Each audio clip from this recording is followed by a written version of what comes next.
What's up, everyone? John Rettinger from Techno Buffalo here as one rumor mill cranks to a halt, another one starts its grinding. What does the iPad 2 mean for the iPhone 5? Now I know what you're saying. John, iPad 2 was just announced. Stop with the rumors. Why are you talking about Apple? Well, my general rule of thumb is that if I get 5 emails in one day on a particular topic, I will make a video because it means a lot of you are interested in what the question is. This particular topic I've received 10 emails on today from either the Contact Us link on Techno Buffalo or via YouTube PM. So I thought it'd be interesting to actually talk about on camera. Now, there's been a ton of iPad 2 news coming out today, and I understand if you're a little bit saturated on it. It's been tough to sort of look at any tech site, really anywhere, and not be sort of plastered with Apple news. Apple's a very polarizing company. Some people love it, some people hate it, some people are right in the middle. So I want to give you guys a bit of disclaimer before you watch this video. Alright, so now that we've gotten that out of the way, and those that are continuing to watch are the ones that are actually curious, I think the iPad 2 actually gives a very good signal and hint as to what we can expect with the iPhone 5. The iPhone 5 and the iPhone in general has been on about a year-long release cycle since it was first released in 2007, with a new model coming out about every June-ish, let's just say. So right now we're in March, so we're at sort of the later end of the release cycle, about a quarter or so left to go before presumably we'll see a new iPhone 4.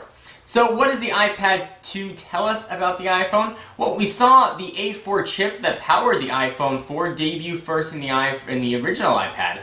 So now we've got a new A5 chip, which is dual core, gives you 9 times the graphics capabilities and twice as fast and all that business. So chances are we're going to see that same A5 system on a chip architecture migrated over to the iPhone 5. So what that's going to mean is you're going to be able to export your videos much faster via the HDMI accessory, which presumably will also make its way to the iPhone 5. The HDMI cord that was announced today is backwards compatible with the iPhone 4, but it's only going to show video in 720p. Presumably the iPhone 5 will show the video in 1080p like the iPad 2 is capable of.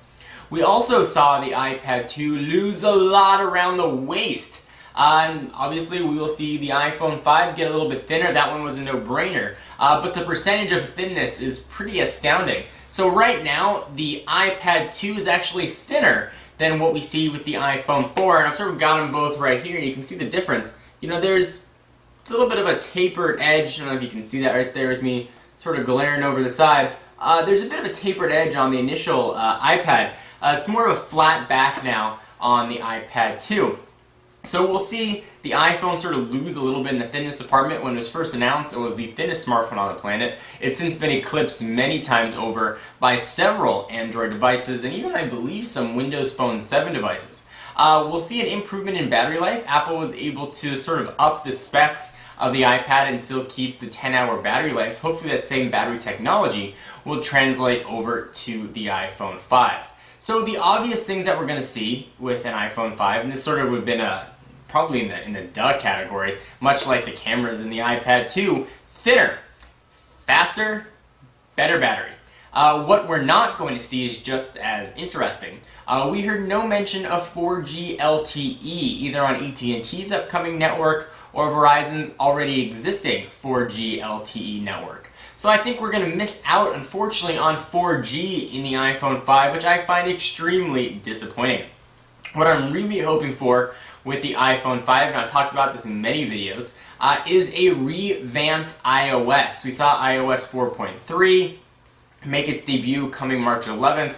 What I'm hoping we're going to see in June or July timeframe is the debut of iOS 5 with a redesigned user interface. And I'm not going to get into my thoughts on iOS right now, but suffice to say it's gotten very stale. If you want to know what I think more about it, there's a link down below where I talk about my thoughts on iOS. So again, like I was with the iPad, what I'm more interested in is the user experience and less about the raw hardware specs. Very curious to what you guys have to say. Or do you think that, am I missing anything? Do you think the iPad 2 is no correlation at all to the iPhone 5? Really, I'm sort of interested to hear what you guys have to say. So leave your comments down below. I'm John Rettinger from Techno Buffalo, and and I'll see you in the next video. And I'll leave you with my eyebrow trick.